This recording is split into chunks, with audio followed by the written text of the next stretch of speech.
সপ্তমবারের মতো আমার জন্য আসা সম্বন্ধটা আজ আবারও ভেঙে যাবে। এতে অবশ্য আমার কোনো কষ্ট হচ্ছে না, কিন্তু আমার পরিবারের হচ্ছে। মা তো রীতিমতো কটমট চাহনিতে তাকিয়েও ফেলেছে অনেকবার। পরিবারের কাছে আমি এখন অনেকটাই অবহেলিত বস্তুর মতো।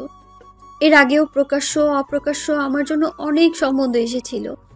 একটা তো প্রায় হতে হতে ভেঙে গেল, কারণ একটাই, আমি কালো।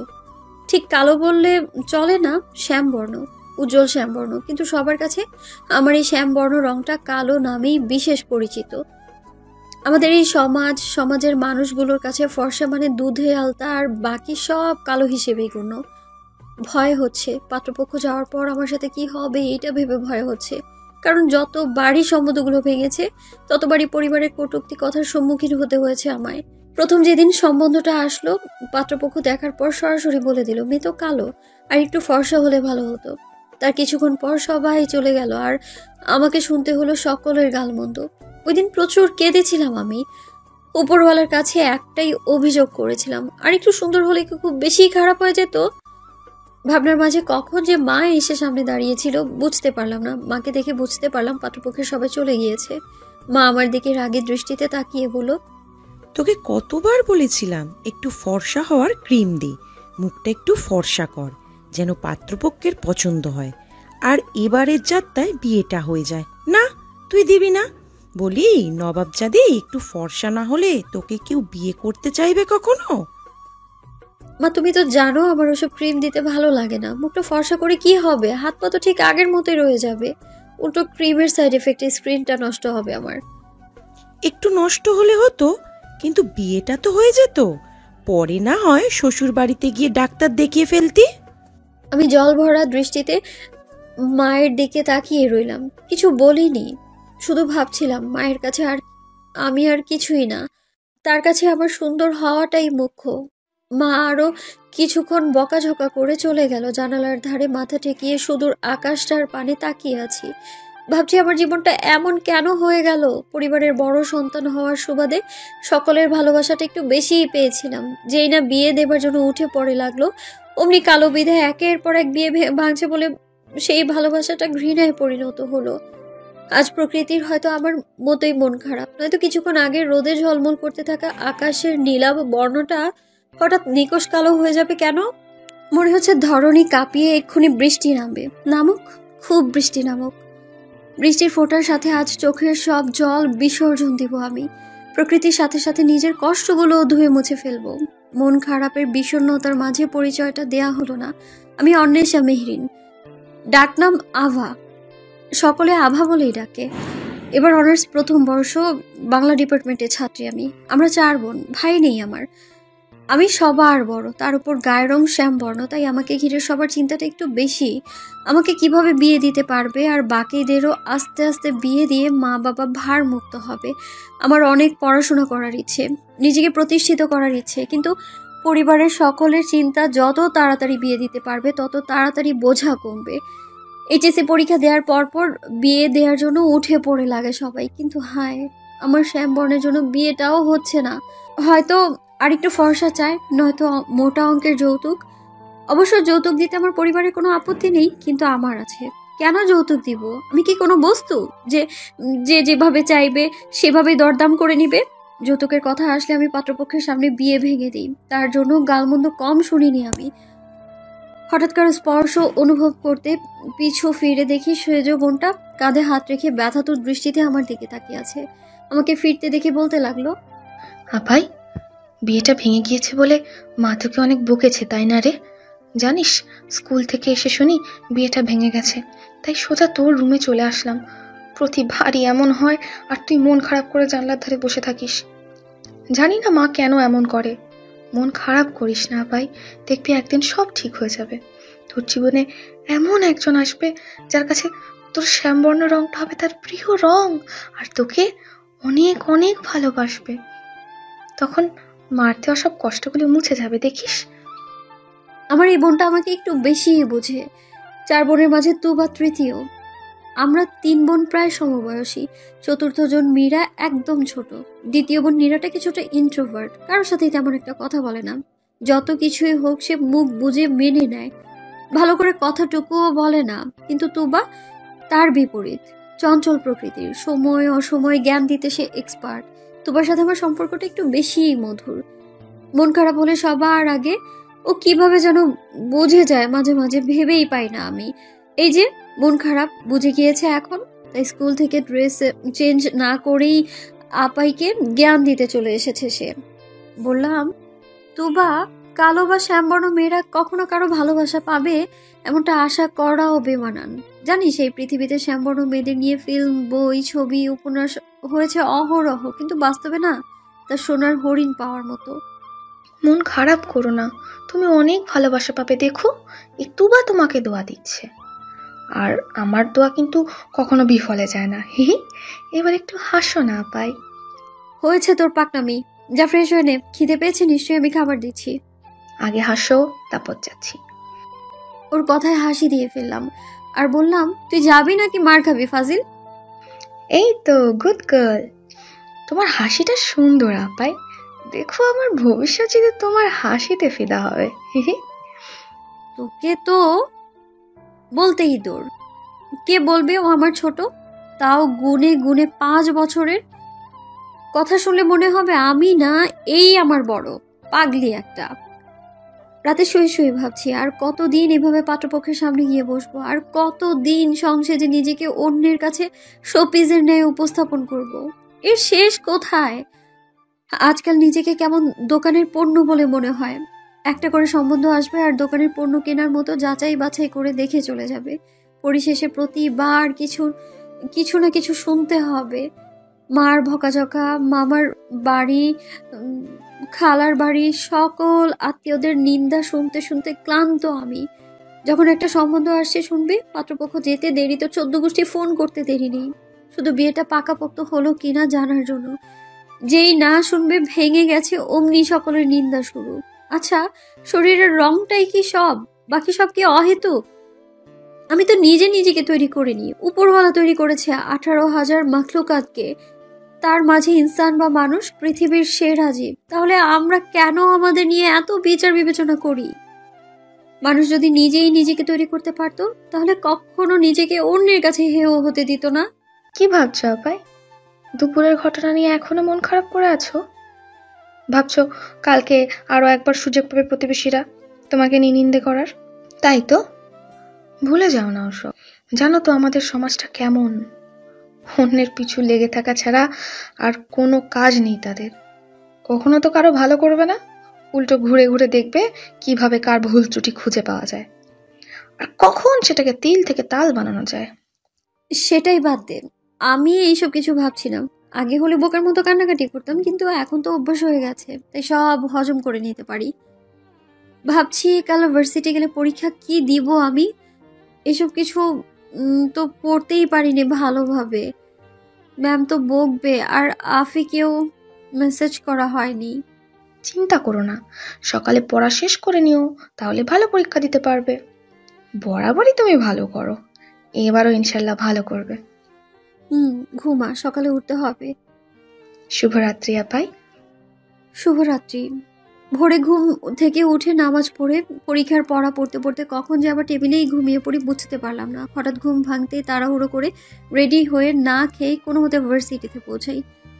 সেখানে যেতে দেখি আফি দাঁড়িয়ে আছে গেটের কাছে। মুখ দেখে বুঝতে পারছি এই মেয়ে আজ আমায় মেরেই ফেলবে প্রশ্ন করে করে। তার পেটে হাজারো প্রশ্ন কিলবিল করছে, কখন বলবে, কখন সব শুনবে।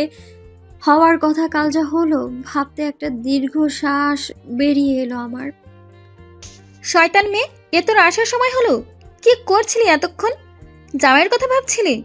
ভেবেছিলাম একটু আগে আসলে কিছু কথা বলবো, সেটাও হলো না। উল্টো পরীক্ষা শুরু হয়ে গেল 10 মিনিট আগে, আর তুই আসছিস এখন। তাড়াতাড়ি চল। আফি, একসাথে এত প্রশ্ন করিস কেন তুই? ঘুম থেকে উঠতে দেরি হয়েছে, প্লাস জ্যাম ছিল তাই লেট। তোর সাথে আফিকে বলতে না দিয়ে আমি বললাম, জানি তোর পেটে হাজারো প্রশ্ন ঘুরঘুর করছে। এক্সাম শেষ হোক, তারপর আস্তে ধীরে সব বসবো, তারপর আস্তে ধীরে ক্যান্টিনে বসে আরাম করে সব বলবো। ততক্ষণ পর্যন্ত মুখটা বন্ধ রাখবি প্লিজ। বন্ধ মানে বন্ধ, জিপাপ। আচ্ছা এখন যাই চল, কিন্তু আমার পেটে প্রশ্ন ঘুরপাক খাচ্ছে যে, সেটার কি হবে? সব না বলা পর্যন্ত শান্তি পাবো না আমি। জানি, পরে বলবো, চল। পরীক্ষা শেষে ক্লাসরুম থেকে বেরিয়ে আফি আর আমি হাঁটছি ক্যান্টিনের উদ্দেশ্যে। আফি প্রশ্ন নিয়ে বকবক করেই যাচ্ছে আর আমি শুনে যাচ্ছি, কিন্তু কিছু দূর যেতেই কোথা থেকে যেন একটা ক্রিকেট বল এসে ছুঁড়ে পড়লো আমার গায়ে। সামান্য ব্যথা পেলেও আশ্চর্য হয়েছি খানিকটা। নিচে ঝুঁকে বলটা হাতে নিতে দেখি এর মাঝে সাদা কি যেন একটা দেখা যাচ্ছে। কৌতূহলবশত খুলে দেখি এটা একটা চিরকুট, আর তাতে যা লেখা, আপু, প্রথমে ক্ষমা চেয়ে নিচ্ছি বল মারার জন্য। আসলে আমি শুনেছি আপনি খুব রাগী। এটা আমি নয়, ভার্সিটি প্রায় স্টুডেন্টরা জানে, এবং কোনো ছেলের সাথে কথা বলা পছন্দ করেন না সেটাও। তাই সরাসরি কথা বলতে পারবো না বলে এই টেকনিক ইউজ করছি। আমাকে এক সিনিয়র ভাইয়া জগিং দিয়েছে, বলছে আমি যদি আপনাকে কলেজের পিছনে পুকুর পাড়ে নিয়ে যেতে পারি তাহলে আমার অ্যাসাইনমেন্টের খাতা ফেরত দেবে, নয়তো ছিঁড়ে ফেলবে। প্লিজ আপু, আপনি একটু যাবেন, নয়তো আমার অ্যাসাইনমেন্টের খাতা ফেরত পাবো না। আমি আপনার কাছে হাত জোর করছি আপু, অনুরোধটি রাখুন। চিরকুট পড়া মাত্রই আমি আর রাফি পুরোই চোখ তুলে তাকাতেই দেখি সামনে একটা ছেলে জল ভরা দৃষ্টিতে আমাদের দিকে কেমন করে যেন তাকিয়ে আছে। বেচারা, দূর থেকে দেখেই বোঝা যাচ্ছে অনেক ভয়ে আছে খাতার জন্য। আফি আর আমি ছেলেটার দিকে এগিয়ে যাই, বলি, ভয় পেও না ভাইয়া, তোমার খাতায় কিচ্ছু হবে না, চলো আমরা যাচ্ছি। ছেলেটা কৃতজ্ঞ চোখে তাকিয়ে হাঁটতে শুরু করলো। পিছু পিছু আমরাও তাকে অনুসরণ করে এগিয়ে যাচ্ছিলাম। হাঁটছি আর ভাবছি, আমি ছেলেদের সাথে কথা বলি না এটা সত্যি, কিন্তু তাই বলে রাগী? আমি তো আজ পর্যন্ত কারোর সাথে তেমন রাগ দেখাইনি, একমাত্র একটা ছেলের সাথে ছাড়া। মাস দুয়েক আগে একটা সিনিয়র ভাইকে সামান্য কথা শুনিয়েছিলাম, ক্যাম্পাসে কয়েকটা মেয়েকে উত্ত্যক্ত করেছিল, তাই। কারোর সাথে তেমন কোনো ঝামেলা তো হয়নি। হ্যাঁ, অবশ্য ওই দিনের ওই ঘটনার পর থেকে দেখতাম কিছু সংখ্যক ছেলে আমার দিকে কেমন করে যেন তাকাতো, তাই বলে আমি রাগী উপাধি পেয়ে গেলাম? আশ্চর্য। কথাটি ভাবছি আর হাঁটছি, তখন হঠাৎ দেখি আফি কেমন করে যেন আমার দিকে তাকিয়ে আছে। বিস্ময়ে চোখ বড় বড় করে ওকে জিজ্ঞেস করলাম, আমি যা ভাবছি তুইও কি তাই? একদম, আমিও তাই ভাবছি জানু। কিছুদিন আগে যে সিনিয়র ভাইটাকে কথা শুনিয়েছিলি উনি নয় তো? ওই দিন তো তিনি তেমন কিছু বলেননি, আজ আবারও সেই জন্য বদলা নিবে না তো? সাংঘাতিক যদি কিছু করে, না গেলে হয় না আভারানি। বিস্ময় এবং ঘাবড়ানো দৃষ্টিতে তাকিয়ে কথাগুলো বলছিল আফি। এতে যে আমারও ভয় হচ্ছে না তা কিন্তু নয়, ভয় পাচ্ছি আমি, সাথে সাহস সঞ্চয় করার চেষ্টাও করছি। বললাম, ভয় পাস না, কিছু বলে দেখুক বেটা, একদম নাক ফাটিয়ে দেবো পুরা, হাঁটতে থাক। কথাগুলো বলতে বলতে ছেলেটা সহ আমরা তিনজন কলেজের পিছে পুকুরের পাড়ে এসে দাঁড়াই। সামনে তাকিয়ে দেখি যা ভেবেছিলাম তাই, ওই দিনের ওই সিনিয়র ভাইয়াটা দাঁড়িয়ে আছে। আমাদের দেখে তিনি হাসি মুখে এগিয়ে এসে আমাদের সামনে দাঁড়ালেন। ছেলেটাকে তার খাতাটা ফিরিয়ে দিলেন। তিনি ছেলেটাকে ধন্যবাদ আর সরি দুটোই বললেন। আমাদের নিয়ে আসতে পেরেছে বলে ধন্যবাদ দিলেন, আর র্যাগিং করার জন্য সরি বলে বিদায় করে দিলেন। এতক্ষণ দাঁড়িয়ে দাঁড়িয়ে আফি আর আমি সবটাই শুনছিলাম। ওনাকে এগিয়ে আসতে দেখে তাকে কোনো রকমের সুযোগ না দিয়ে আমি বলতে লাগলাম, ভাইয়া, আমাদের এভাবে এখানে ডেকে আনার মানে কি? আর আপনি আমাকে সকলের কাছে রাগী বলে কেন পরিচয় করিয়ে দিচ্ছেন? আমি কি রাগী? সিরিয়াসলি? ওই দিনের ঘটনায় আপনার দোষ ছিল বলে আমি প্রতিবাদ করেছিলাম, তাই বলে ওই দিনের ঘটনাকে কেন্দ্র করে আজ এতদিন পর প্রতিশোধ নিতে এমন একটা নির্জন জায়গায় ডেকে আনবেন? এটা আপনার থেকে আশা করিনি। আফিও আমার সাথে সাথে গলা মিলালো। হ্যাঁ তাই তো, আপনারা যদি কিছু করার থাকতো তাহলে ওই দিনই করে ফেলতেন, আজ একলা ডেকে এনে খারাপ কিছু করার ফোন দিয়ে আটবেন? এটা কেমন কথা? আগে ভাগে বলে রাখি, উল্টাপাল্টা কিছু করার ভাবনা মাথায় থাকলে ঝেড়ে ফেলুন মশাই, না হয় দুজন মিলে এমন কেলানি কেলাবো না, গার্লফ্রেন্ডের নাম ভুলে যাবেন। সিনিয়র বলে ছাড় পাবেন না কিন্তু। তাকিয়ে দেখি আফির কথাগুলো শুনে ভাইয়াটা কেমন অসহায় দৃষ্টিতে তাকিয়ে আছে আমাদের দিকে। দেখে মনে হচ্ছে আমাদের কথাগুলো ওনার ঠিক বোধগম্য হচ্ছে না। উনি বলতে লাগলেন, আপুরা, তোমরা যা ভাবছো আমি তেমন কিছুই করব না। আমি নিধির চৌধুরী, তোমাদের এক ইয়ার সিনিয়র। আমার এই আপুটার সাথে কিছু একান্ত কথা বলার ছিল, তাই ডেকেছিলাম। ক্যাম্পাসে কথা বললে মানুষ খারাপ ভাবতে পারে, আর ক্যান্টিনে বললে আমার বন্ধুরা দেখতে পেয়ে আবার উল্টাপাল্টা কিছু বলতে পারে, তাই আমি এখানে ডেকে এনেছি। আমার অন্য কোনো উদ্দেশ্য নেই, সত্যি কথা বলছি, তোমরা বিশ্বাস করো আমার কথা। আফি কিছু একটা বলতে যাবে, আমি ওকে থামিয়ে দিয়ে বললাম, আচ্ছা, আমরা আর কিছুই ভাববো না ভাইয়া। কি বলার জন্য ডেকেছেন বলুন সেটা। মনে হচ্ছে আমার স্বাভাবিক কণ্ঠে কথাটা শুনে উনি খানিকটা স্বস্তি পেলেন, যার ফলে তিনি কোনো রকম ফণিতা ছাড়াই এক শ্বাসে বলে দিলেন, আপু, তুমি কি আমার ভাবি হবে? আকস্মিক অবাস্তবিক কোনো কিছু দেখলে বা শুনলে মানুষ যেমন বিস্ময়ে যথাযথ প্রতিক্রিয়া করতে ভুলে যায়, তেমনি আমাদের দুজনের অবস্থা তার চাইতে কোনো অংশে কম না।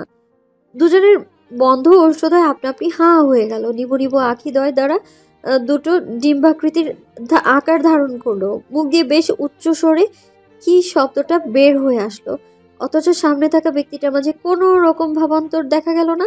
তিনি বরাবরের ন্যায় স্বাভাবিক পুনরায় বলতে লাগলেন, যা শুনেছ তাই। তুমি কি আমার ভাবি হবে? আমার একটা বড় ভাই আছে, সে প্রচন্ড রাগী আর জেদে। তাকে কেউ হ্যান্ডেল করতে পারে না। আমি তোমাদের থেকে 1 বছরের বড় হই, তাহলে ভাবো আমার বয়স কত। এত বড় ছেলে হয়েও আমি প্রতিদিন ভাইয়ের হাতে মার খাই। তারই প্রতিশোধ নিতে আমি এতদিন তোমার মতো রাগী আর বুঝদার একটা মেয়ের খোঁজ করছিলাম, যাকে আমার ভাইয়ার সাথে বিয়ে দিতে পারি আর আমার প্রতিটা মায়ের হিসেব নিতে পারি আমি। তুমি প্লিজ প্লিজ আমার ভাবি হয়ে যাও না প্লিজ। আমার ভাইয়া সুন্দর আছে, সত্যি বলছি, সত্যি বলছি। তোমার তাকে পছন্দ হবে, দেখি বুঝতে পারবে। নিশ্চয় ভাবছো আমি পাগল হয়ে গেছি, নয়তো এত বড় ছেলে হয়েও ছোটদের সামনে কি না কি বলছি, তাই না? কিন্তু বিশ্বাস করো, আমি যা বলছি সব সত্যি। জানো, ভাইয়ার জন্য আজ পর্যন্ত আমার একটা গার্লফ্রেন্ডও জুটেনি। ভাইয়া বলে সে যতদিন পর্যন্ত প্রেমে পড়বে না ততদিন পর্যন্ত আমিও প্রেম করতে পারবো না। এটা বড় ভাইয়ের আদেশ। তুমিই বলো, এই বয়সে এসে এসব কি আর সহ্য করা যায়? বলো তুমি। দেখো, আমি তোমার নামও জানি না, এবং কি আমি তোমাকে কখনো দেখিও নি। অবশ্য তুমি যেভাবে পর্দা করো কারোরই দেখার কথা নয়। তারপরও তোমাকে আমার ভাবি বানাবো, কারণ তোমার বাচনভঙ্গি বলছে তুমি অনেক রাগে। ওই যে আরেকদিন কথা হয়েছিল, আমি ওই দিনের কথাই বুঝেছিলাম। তাই তো তোমাকে ওই দিন আমি কিচ্ছু বলিনি। বাড়িতে গিয়ে বেশ সময় নিয়ে ভেবেছি তোমাকে ভাবি বানালে কেমন হবে। অবশেষে সিদ্ধান্ত নিলাম, আর আজ সবকিছু তোমাকে বলে দিলাম। ভাইয়াটার কথাগুলো শুনে আমার আর আফির চোখ কোটর থেকে বেরিয়ে আসার উপক্রম। আল্লাহ, এই ছেলে বলেটা কি! এত বড় শখ পেয়ে দুজনের কেউ যে অ্যাটাক ফ্যাটাক করিনি, এই শুক্রিয়া। আফি রে, এই ছেলে কি পাগল নাকি পাবনা থেকে পালিয়ে আসা কোনো রোগী? সামান্য কথা শুনিয়েছে বলে কোনো রিয়াকশন না করে উল্টা ডিরেক্ট ভাবি বানাতে চলে আসলো। আফি, আমায় ধর রে, ধর আমায়। এসব শুনে তোমার মাথাটা কেমন ভনভন করছে রে। হয়তো এই ছেলে কোনো পাগল, নয়তো আমি শিওর আমি কানে কম শুনছি। আফি শুধালো, আপনি সুস্থ মস্তিষ্কের প্রাণী তো, নাকি পাগল হয়ে ইধার উধার ভটকাতেছেন? তোমরা দুজন এমন কেন করছো? মানছি কিছুটা শক্ট পাওয়ার মতো ছিল কথাটা, কিন্তু বিশ্বাস করো, আমি যা বলছি সব সত্যি বলছি। তোমাকে আমার ভাবি হিসেবে চাই। তোমার ঠিকানা দিবে? বয়সে ছোট কিন্তু মানে বড়, ভবিষ্যৎ ভাবি। ভাবি? একের পর এক অতিরিক্ত শব্দের কারণে দুই বেষ্টি মুখ দিয়ে যেন শুধু একটা উচ্চারণ করতেই সক্ষম হলাম। জি ভাবি, আমার ভবিষ্যৎ ভাবি, সেটাও আপনি। বুঝতে পেরেছেন? এখন ঠিকানা আর নামটা বলুন ভাবি আপু। অবান্তর কথাবার্তা শোনা মাত্র মেজাজ বিগড়ে গেল। রাগান্বিত স্বরে বললাম, দেখুন ভাইয়া, প্রথমত আমি আপনার ভাবি নই, আর দ্বিতীয়ত চিনি না জানি না হুট করে কারো বউ ভাবি এগুলো হয়ে যাবো, এটা কেমন কথা, আশ্চর্য। তৃতীয়ত আপনার মাথা ঠিক নেই, আগে সুস্থ হন তারপর কথা বলুন, আসে নাম ঠিকানা জানতে। হ্যাঁ, দ্বিতীয়বার যদি এমন করে কাউকে কিছু বলতে যাবেন না, আমরা ছেড়ে দিচ্ছি কিন্তু অন্যরা আর ছাড় দিবে না, তখন মার খাবেন। এই আফি চল। ইচ্ছে তো করছে বেটাকে দিই 2-4টা। আমার বেস্টিকে বলে কিনা রাখি, আবার করতেও চাই ভাবি। সিনিয়রের মতো থাকবেন, নয়তো পেট ফুটো করে দিবে। চল আভারানি। কথাগুলো বলে চলে যাওয়ার উত্তম আফির তাকেই দেখে আভা তার দিকে কেমন রাগী চোখে চেয়ে আছে। এমন চাহানির মানে বোধগম্য নয় আফির। সে বুঝতে পারছে না কি এমন করেছে যার জন্য আভা এমন ভাবে তাকিয়ে আছে। তখনই ভাইয়াটার কথা শোনা মাত্র আফি ধমকে গেল। আভা, বাহ ভাবি আপু, তোমার নামটা কিন্তু খুব সুন্দর, একদম পারফেক্ট। আমার ভাইয়ের নাম কি জানো? মেহেরাব আরদিন চৌধুরী। আভা প্লাস আরদিন, বাহ, নাইস জুড়ি হবে, তাই না বলো? ধন্যবাদ ভাবি আপুর বান্ধবী, মুখ ফুসকে নামটা বলে দেওয়ার জন্য। তোমাদের আর কিছু বলতে হবে না, বাকিটা আমি করে নিতে পারবো। তোমরা এখন যেতে পারো, আমিও চললাম। দাঁত গেলিয়ে কথাটা বলে চলে যাচ্ছিল নিধির, কিন্তু কি মনে করে আবার ফিরে এসে বলল, বুঝলে কি ভাবি আপুর বান্ধবী, আমি একটু বেশি কথা বলি, তাই বলে আমি পাগল টাগল নই, ঠিক আছে? আমি একদম সুস্থ আছি, পাগলও হইনি, আর না পাগল হয়ে এখানে এখানে ঘুরছি। আর তুমি তুমি রেডি থাকো, ঠিক আছে? তোমাকে তো আমার ভাবি বানাবোই বানাবো, কিচ্ছু করতে পারবে না, এমনকি স্বয়ং আমার বড় ভাইও না। ভালো হবে এখন থেকে আমাকে ভবিষ্যৎ দেবর হিসেবে মেনে নিলে, কেমন? তাহলে ভবিষ্যতে দুজন মিলে ভাই আর ব্যান্ড বাজাতে পারবো। চললাম ভাবি আপু ও ভাবি আপুর বকবক করা বান্ধবী। দুজনের কাউকে কিছু বলার সুযোগ না দিয়ে ধূমকেতুর মতো তিনি চলে গেলেন, আর আমি হতাশ দৃষ্টিতে ওনার যাওয়ার পানি তাকিয়ে রইলাম। হিসেব মেলানোর চেষ্টা করছিলাম এতক্ষণ ধরে ঠিক কি কি হলো বা হয়ে গেল। এদিকে আফি অপরাধী নেই তাকিয়ে আছে, তার দ্বারা কি ভুল হয়েছিল তখন বুঝতে না পারলেও এখন সবটা জলের মতো পরিষ্কার। এখন তার অন্য কিছুতে ধ্যান নেই, সে এখন আভার হাত থেকে কিভাবে বাঁচবে সে চিন্তা করছে। অন্য সময় হলে প্রতিবাদ করত, কিন্তু এখন সে নিজে বড় সড় বিপদে আছে, তাই আগে নিজেকে বাঁচানো ফরজ মনে করছে। ভয় ভয় বলতে শুরু করলো, সরি আভারানী, বিশ্বাস কর আমি বলতে চাইনি, কিন্তু মুখ ফসকে বলে ফেলেছি। আর আমি মুখটাও না, দেখ রাগ করিস না জানু, আজ না হয় কাল তো নামটা জেনেই যেত উনি, একটু তাড়াতাড়ি জেনে গেছে এ আর কি। জানলে জানতো, তাই বলে তোকে সেই দায়িত্বটা নিতে কে বলেছে? তোর মুখ এত বেয়াদব কেন? হ্যাঁ, হুটহাট ফসকে যায়। এখন ভয় হচ্ছে কি জানি হয় সামনে।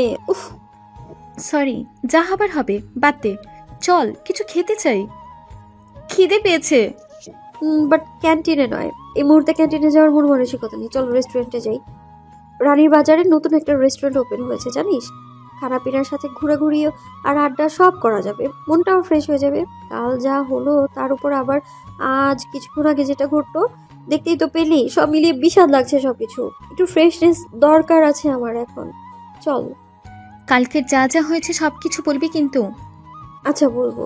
রেস্টুরেন্টে খাবার অর্ডার দিয়ে বসে আছি আমি আর রাফি। বরাবরের মতোই আমার মুখ ভাঙা টেপ রেকর্ডারের চেয়েও বেশ দ্রুত গতিতে চলছে। তার কথা বলার টপিক হচ্ছে আমাকে নিয়ে, কারণ কাল কি কি হয়েছিল সব খুলে বলেছিলাম আমি।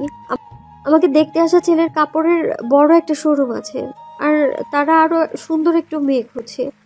মা আবার বকাঝকা করেছে। সব মিলিয়ে যখন বিস্তারিত বললাম, ব্যাস সেই থেকে বান্দা শুরু করে দিল জ্ঞান দেয়া, ঠিক তোমার মতো। আমার আর কি করার, অগত বসে বসে জ্ঞানগুলো গিলার চেষ্টা চালাচ্ছি আমি, আর মাথাটা দুলাচ্ছি।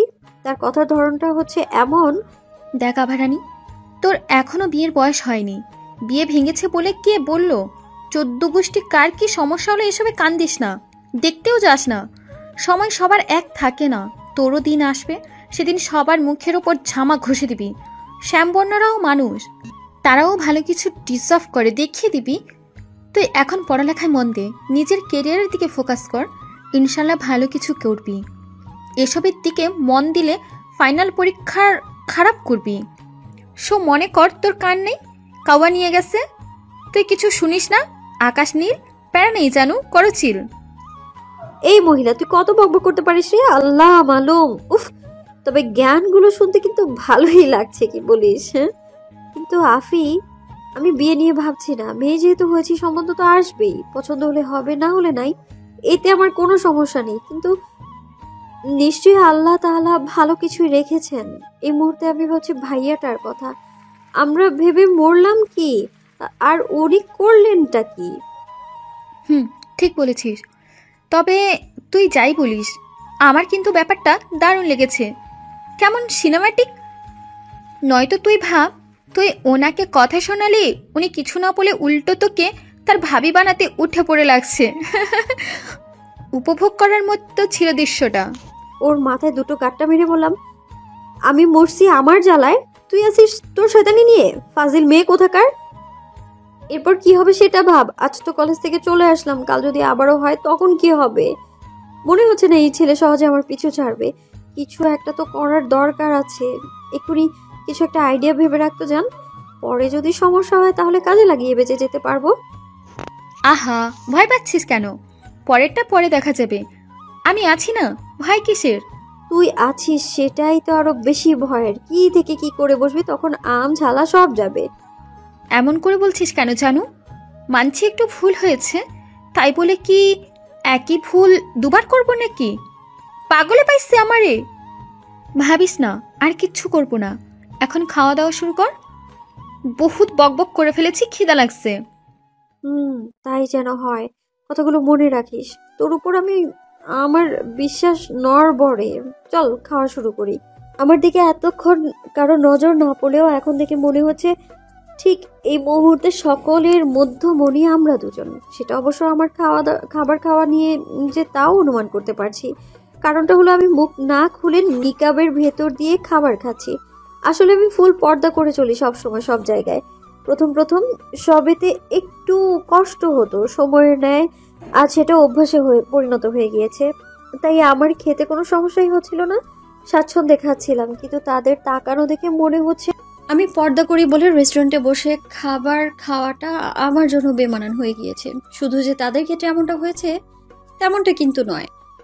আমাদের দেশের মানুষরা এখন পশ্চিমাদের সঙ্গে তাল মিলিয়ে চলতে গিয়ে এমনটাই তারা ভাবতে বাধ্য হচ্ছে। তারা ভাবে পর্দা যখন করবে তাহলে রেস্টুরেন্টে কেন আসে, পার্সেল নিয়ে বাড়িতে গিয়ে বসে খেলেই তো পারে।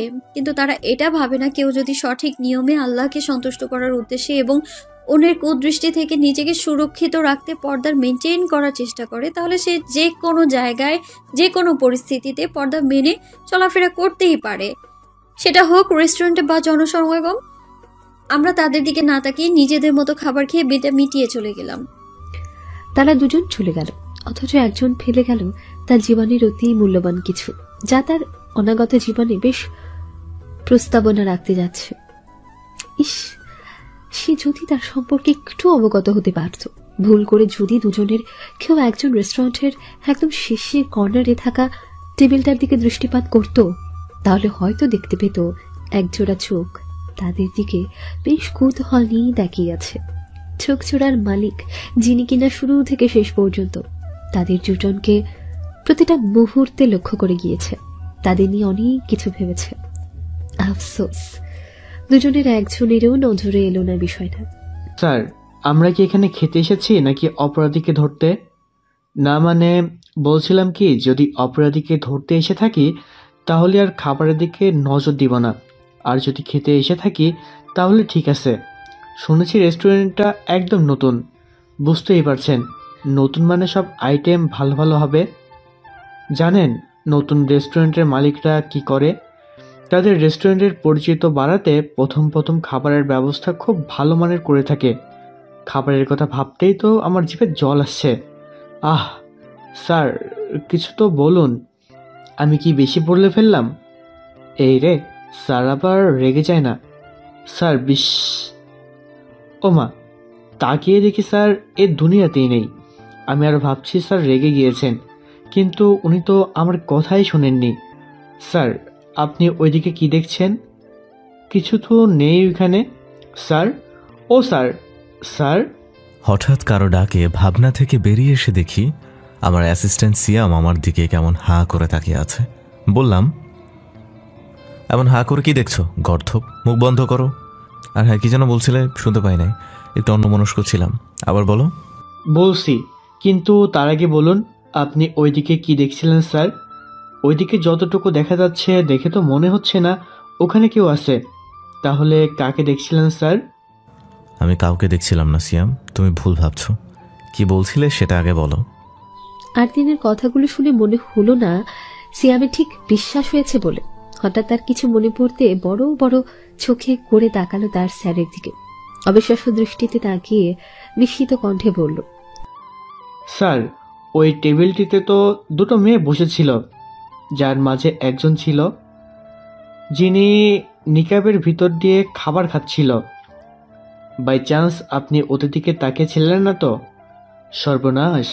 স্যার, এ দুজনের মাঝে কোনো একজনকে কি আপনার পছন্দ হয়েছে?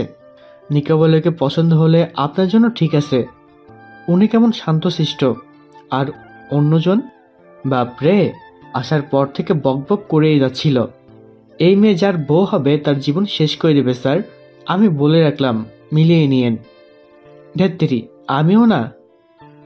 একে আমরা আবার কোথায় পাবো? মিলিয়ে দেখতে যাব যে। হয়েছে তোমার কথা বলা, নাকি বাকি আছে আরো? থাকলে সেগুলোও বলে নিতে পারো। আমি শুনছি, শুরু করো। সরি স্যার, আমি তো। চুপ করো স্টুপিড, বক বক করেই যাচ্ছে। আমার তো এখন মনে হচ্ছে ওই মেয়ের স্বামী নয়, বরং তোমার বউয়ের জীবন তুমি শেষ করে দিবা। এভাবে বলতে পারলেন স্যার? কিছুটা গোমরামুখ করে বলল কথাটা সিয়াম। হয়েছে, অর্ডার নিতে বলো, ক্ষুধা পাইছে, বাসায় যেতে হবে তো। আছে, তোমাকেও ছুটি দিচ্ছি। ধন্যবাদ স্যার, আজকে ছুটিটার আমার অনেক প্রয়োজন ছিল, মাকে হাসপাতালে নিয়ে যেতে হতো। অসংখ্য ধন্যবাদ স্যার। সেটা আমি জানি, তাই ছুটি দিয়েছি, এমনি এমনি কখনোই দিতাম না। আর হ্যাঁ, আন্টিকে ভালো হসপিটালে নিয়ে যাবে। আপনি জানতেন স্যার, আমি তো চিন্তা করছিলাম কিভাবে বলে ছুটিটা নেওয়া যায়। আপনাকে অনেক ধন্যবাদ স্যার, আপনি অনেক ভালো। এবার বেশি হয়ে যাচ্ছে সিয়াম, ভুলে যেও না আমাদের পেশাটা কি বা কেমন, কি না করতে হয় তার জন্য। হ্যাঁ আচ্ছা, সেসব আজ বাদ দাও, তাড়াতাড়ি খেয়ে নাও, যেতে হবে আমাদের। স্যার। এদিকে খাওয়ার মাঝে আরদিন ভাবছে অন্য কিছু। কে এই মেয়ে যে কিনা তার কেরিয়ারে গড়া 29 বছরের রেকর্ড এক নিমিষে ভেঙে দিল? সে তো আজ পর্যন্ত কোনো মেয়েকে একবারের বেশি দুবার দেখেনি। বলা যায় দেখার মন মানসিকতা তেমন তৈরি হয়নি। আর 10টা ছেলে যখন প্রেম ভালোবাসা নিয়ে পড়ে থাকতো, সে তখন নিজের লেখাপড়া ক্যারিয়ার নিয়ে ব্যস্ত থাকতো। এসব করতে তার মন যেন সায় দিত না। প্রেমে পড়া বা প্রেম করার মতো বয়সটা সে অনেক আগে পার করে এসেছে। আজ এই বয়সে এসে কারো প্রেমে পড়াটা বোকামি। তার উপর মানুষটা যদি হয় তার হাঁটুর বয়সী, তাহলে তো সেই প্রেমে পড়াটা রীতিমতো পাপ কাজের মতো। কিন্তু আজ আর তার কেন যে সেই পাপ কাজটা করতে খুব ইচ্ছে করছে, কেন সে নিজেও বুঝতে পারছে না। ফ্ল্যাশব্যাক। রেস্টুরেন্টে বসে আরদিন ও তার অ্যাসিস্ট্যান্ট সিয়াম দুজনে মিলে যখন তাদের পরবর্তী মিশন নিয়ে চিন্তা করছিল, তখন রেস্টুরেন্টের দ্বার ঠেলে দুটো মেয়েকে সে রেস্টুরেন্টে প্রবেশ করতে দেখেছিল। তখন অবশ্য এসব নিয়ে তেমন একটা গুরুত্ব দেয়নি, নিজেদের চিন্তায় মগ্ন ছিল। কিন্তু কিছুক্ষণ পর যখন কারো নিচু সুরে হাসির আওয়াজ তার কানে বাজল, তৎক্ষণাৎ ফিরে দেখতে পেল ওই দুটো মেয়ের মাঝে বোরকা পরা মেয়েটা খুব নিচু স্বরে হাসছে। তারপর থেকে পুরোটা সময় মেয়েটার দিকে আরদিন তাকিয়েছিল। এক মুহূর্তের জন্য তার চোখ ফেরাতে মন চায়নি, অথচ মেয়েটার চোখ দুটো ছাড়া তাকে দেখার মতো আর কোনো সুযোগই ছিল না নিকাবের জন্য। কিন্তু তারপরও সে তাকিয়েছিল। মেয়েটার হাসি আর চোখ দুটোই খুব সুন্দর ছিল। আপনা আপনি তার মুখ দিয়ে মাশাআল্লাহ শব্দটা বের হয়ে গিয়েছিল। তাকে জানতে হবে কে এই মেয়ে। অবশ্যই সেই কাজটা তাকে করতে হবে একান্তভাবে, ঘুণা করে যেন কেউ টের না পায়। তাহলে বাকি সবার অবস্থা হবে সিয়ামের মতো। আর সিয়াম, তার কথা বাদই দিলাম, পুরাটা শুনলে এই ছেলে না জানি কি কি করবে। রমণী, তুমি কেন এলে এই সময়ে? এই অসময়ে এলে, নিলে আমার হৃদ হরণ করে। এই আর দিনের কানে সর্বাক্ষণই বাজাচ্ছে তোমার হাসির বাজনা। নিচু সুরে হাসি না হাসলে হতো না। পৃথিবীর 4টা প্রধান ঋতুর একটা হচ্ছে শরৎকাল, স্নিগ্ধ আর সতেজ এক ঋতু শরৎ। গ্রীষ্মের খরতাপ আর বর্ষাকন্যার অশ্রু সজল নয়নের বিদায়ের মাধ্যমে নীল গগনের শুভ্র মেঘের আনাগোনা আর নদীর পাড়ে কাশফুলের টালমাটাল চতুর দোলা নিয়ে প্রকৃতিতে আগমন ঘটে শরতে। শরতের সকালগুলো খুব মিষ্টি হয়, কেমন শান্ত, স্নিগ্ধ আর কোমল। পেঁঝা তুলোর মতো গুচ্ছ গুচ্ছ সাদা মেঘের ভেলা, সোনালি রোদ্দুরের হাসি, মাঠে মাঠে সবুজের রাজত্ব, মেঘ, বৃষ্টি, রোদের লুকোচুরির খেলা, এই সবকিছু মিলিয়েই মায়াবী চঞ্চল শরতের বিরাজমান। মন ভালো করার মতোই নিদারুণ সুন্দর। বান্দার নিচে পড়ে রয়েছে অজস্র শিউলি ফুল, তারই গন্ধ চারদিকে মাতোয়ারা। শরতের আগমনে প্রকৃতির সঙ্গে সঙ্গে আজ নিজেকেও কেমন স্নিগ্ধ আর কোমল লাগছে। মনে হচ্ছে প্রকৃতি বুঝি আমার সঙ্গে ভাব করেছে, তারই প্রভাব পড়েছে আমার উপর। এই যে প্রকৃতি এত সুন্দর করে সেজেছে, সেই সাথে ধরনীর জনমানবকেও নিজের সুন্দর রূপে রাঙিয়ে তুলেছে, সেটা কি একটুখানি কথা? আজ আমার মন ভালো, তাই ভাবছি বাকি দিনগুলোর মতো আজ আর মন খারাপ নিয়ে ভার্সিটিতে যাব না। যত কিছুই হোক নিজেকে হাসি খুশি রাখবো। হঠাৎ চোখ পড়লো ঘড়ির দিকে, তাকিয়ে দেখি 9টা বেজে গেছে। এই রে, প্রকৃতির সঙ্গে এতটা মিশে গিয়েছিলাম যে সময়ের দিকে আর খেয়াল রাখতেই মনে ছিল না আমার। 9:30টায় ক্লাস আমার, আর আমি এখনো বসে আছি। কোথায় ভেবেছিলাম আজ হাসি খুশি থাকবো, মনে তো হচ্ছে না তা আর হবে। শিওর আজকে স্যার আমায় 10টার খবর শোনাবেন, তাতেই তৈরি হওয়া আভা। নিজেকে নিজে কথাগুলো শুনিয়ে ছুটলাম ভার্সিটিতে পৌঁছে দেখি অলরেডি 10 মিনিট লেট। আমি ভয় ভয় ক্লাসরুমের সামনে আসছি, দেখি স্যার আমাকে দেখে একটা মিষ্টি হাসি দিলেন। কিছু বলতে না দিয়ে ক্লাসরুমে আসার পারমিশনও দিয়ে দিলেন। তা দেখে তো আমি পুরাই অবাক, কারণ উনি খুবই রাগী। পড়া না পারা আর লেট করা দুটোর কোনোটাই তিনি পছন্দ করেন না। অবশ্যই এরকম কিছু টিচার পুরো বিশ্বে প্রতিটা প্রতিষ্ঠানে একটা না একটা থাকবেই, তবে তারা রাগী আর জেদি হলেও মনের দিক থেকে খুব ভালো হন। ভালো স্টুডেন্টদের আরও ভালো কিছু করতে সাহায্য করেন, সবসময় মোটিভেশনাল কথাবার্তা বলেন। রাগী টিচারদের এই গুণটা আমার বিশেষ ভালো লাগে। পড়াশোনা নিয়ে আমার 2 বেস্টু সব সময় খুব সিরিয়াস, তাই ক্লাসে অযথা আড্ডা দিই না। যত কথা সব ক্যান্টিনে গিয়ে করি, তাই বিনা বাক্য পুরো ক্লাস শেষ করে 2 বেস্টি বের হই ক্যান্টিনের উদ্দেশ্যে। সেখানে কথাও হবে, সাথে খাওয়া দাওয়া হবে, দুটোই হবে। ক্যান্টিনে বসে বার্গার চিবোতে আফিকে জিজ্ঞেস করলাম, হ্যাঁ রে আফি, আজ মোশাররফ স্যার আমাকে দেখে হাসলেন, তুই কিছু জানিস নাকি? কেন? লেট করাতে কিছু বললেন না, বকলেন না, উল্টা পারমিশন দিয়ে দিলেন ক্লাস করার। কেসটা কি রে? আর কি, তুই যে ওনার প্রিয় ছাত্রী সেটা কি জানিস না? এক্সাম পেপারে হাইয়েস্ট স্কোর আছে তোর। জানিস, তুই আসার আগে অনেক প্রশংসা করেছি তোর, তাই কিছু বলেনি। আমার যে তখন কি ভালো লাগছিল যদি বুঝতি। I am proud of you জানু। স্যার আমায় পছন্দ করেন? কি বলছিস? কই, কখনো তো বুঝতে পারলাম না। গাধি, স্যার যে রাগী সেটা আমরা জানি, কিন্তু তিনি খুব ভালো, বিশেষ করে তাদের সাথে যারা ভালো স্টুডেন্ট। 2 বান্ধবী কথার তালে এতটাই মগ্ন ছিলাম যে আমাদের সামনে কেউ একজন বসে আছে সেই দিকে কারো নজরই পড়েনি। হঠাৎ অপ্রত্যাশিত ডাকে দুজনে চোখ ছানা পড়া। সামনে তাকিয়ে দেখি বালা মুসিবত, মানে কালকে সেই পাগল সিনিয়র ভাইটা আমাদের সামনে বসে আছে। ভ্রু কুচকে আফি শুধালো, আপনি আপনি এখানে কি করছেন? আপনার তো এখন পাবনায় থাকার কথা ছিল, তাহলে এখানে কি? ভাইয়া, আপনি এখানেও জ্বালাতে আসছেন? শান্তিতে খেতেও দিবেন না নাকি? তোমরা আমাকে দেখে এত হাইপার হও কেন বলো তো? আচ্ছা ভাবি আপু, তুমিই বলো, আমি কি তোমাদের সাথে খারাপ কিছু করেছি? বা এই পর্যন্ত যে এতটুকু পরিচয়ে আমি কি তোমাদের সাথে কোনো খারাপ আচরণ করেছি? শুধু শুধু ভয় পাও যে আমাকে। না কিছু বলেছেন আর না কিছু করেছেন, তারপরেও আপনাকে আমাদের একদমই ভালো লাগে না। আপনাকে দেখলে আমাদের অস্বস্তি হয়, তাই বলছি প্লিজ পিছু লাগা বন্ধ করে দিন ভাইয়া, প্লিজ। আপনি তো মশাই বহুত বজ্জাত আছেন, বলা নেই কয়া নেই হুটহাট ভাবি আপু করেন। বলি মশাই, কানে কি কম শোনেন? কাল আভা এত করে বলল সে আপনার ভাবি হবে না, তারপরেও কেন আছেন? ভাবি আপুর বান্ধবী, তুমি এত বাচাল কেন? হ্যাঁ, সারাদিন মুখে পক পক পক পক পক পক লেগেই থাকে, মুখ ব্যথা করে না তোমার? এবার কিন্তু বেশি বেশি হচ্ছে। কাল কিছু বলতে পারিনি, নিজে বিপদে ছিলাম, তাই বলে আজও কিছু বলবো না, এইটা ভাবা আপনার একদম বোকামি। তাই সাবধানে কথা বলুন, ওকে? তাকিয়ে দেখি এরই মাঝে 2 জন হাঁটতেই ঝগড়া লেগে গিয়েছে। এদের ঝগড়া দেখে দিলাম এক ধমক, এই 2 জন চুপ করবি? তখন থেকে ঝগড়া করেই যাচ্ছিস। বলছি এটা ক্যান্টিন, মাছের বাজার না। আর ভাই, আপনি ছেলে হয়েও এত ঝগড়া কি করে করতে পারেন? হ্যাঁ, আর তুই আফি, তোকে তো আমি পরে দেখে নিচ্ছি। ভাইয়া, আপনাকে শেষবারের মতো বলছি, আমাদের পিছু নিবেন না প্লিজ। আমি কারো ভাবি টাবি হব না, আপনি এখন আসুন। ভাবি আপু, তুমি আমার টাবি হওয়া লাগবে না, স্রেফ ভাবি হলেই চলবে। দেখলি তো এ ছেলের কাণ্ড। এত কিছু বললি সেই ভাবি করছে, আর তুই আমাকে দোষ দিচ্ছিস। দিস ইজ নট ফেয়ার জানো। কিছুটা ন্যাকা সুরে কথাটা বলে আফি থামলো। এইদিকে দুটোর কথা শুনে রাগে আমার পুরো শরীর কাঁপছিল। অনেক কষ্টে নিজেকে সংযত রেখে বললাম, চুপ কর ড্রামা কুইন, নয়তো দিব এক থাপ্পড়। চল বাসা যাব। আর ভাইয়া, আপনি প্লিজ এবার এসব বন্ধ করুন, ভাল লাগছে না আর। আপনি প্লিজ আসুন এখন। ওনাকে বিদায় দিয়ে 2 জন ইতিমধ্যেই অর্ধেক পথ চলে এসেছিলাম। তৎক্ষণাৎ ভাইয়াটা পুনরায় ভাবি আপু ডেকে থামিয়ে দিল।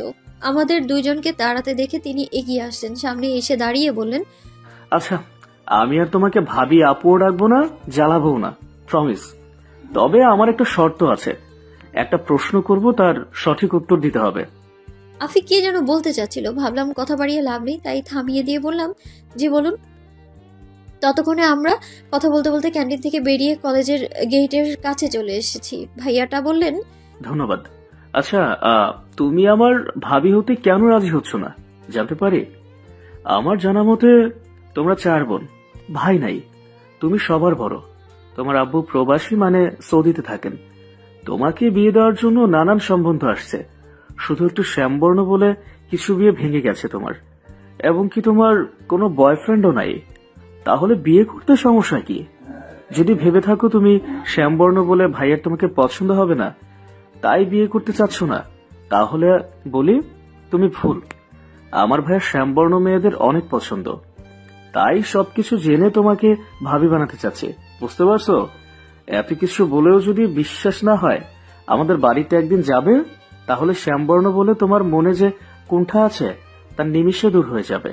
আমি গ্যারান্টি দিয়ে বলছি, কারণ আমার মা তিনিও শ্যামবর্ণ। আর জানো, আব্বু আম্মুর লাভ ম্যারেজ ছিল। তো এখন বলো, কেন আমার ভাবি হবে না? নিজ সম্পর্কে এত কিছু শুনে আমি যে স্বাভাবিক নেই আমাকে দেখে যে কেউ তা বুঝতে পারবে। কোনো মতে আফির দিকে এগিয়ে গিয়ে বললাম, আফি, জীবনে আর কত শখ পাওয়া বাকি আছে রে, একটু বলবি আমায়? না মানে কাল যা হলো সেগুলো কি কম ছিল? যেটুকু বাকি ছিল সেটাও আজ পুরোপুরি হয়ে গেল, নাকি এর পরবর্তী পর্বে আরো কিছু বাকি আছে রে? হ্যাঁ, জিজ্ঞেস করতো ভাইয়াটাকে। বিশেষ করে আমার না মাথা ঘুরতেছে। সেটাই তো দেখছি, একদম আটঘাট বেঁধে নেমেছে বেটা। মনে হচ্ছে না তোকে আমি বাঁচাতে পারবো। দেখে মনে হচ্ছে উনি আমাদের সব কথা শুনেছেন, তাই তো জবাব দিলেন, আরো অনেক কিছু বাকি আছে ভাবি আপু, আগে আগে দেখো হোতা হে ক্যা। আমি বললাম, আচ্ছা ভাইয়া, এবার আমি একটা প্রশ্ন করব। হ্যাঁ, অবশ্যই করো ভাবি আপু। বন্ধ করুন আপনি টেক রেকর্ডারের মতো ভাবি আপু বলা।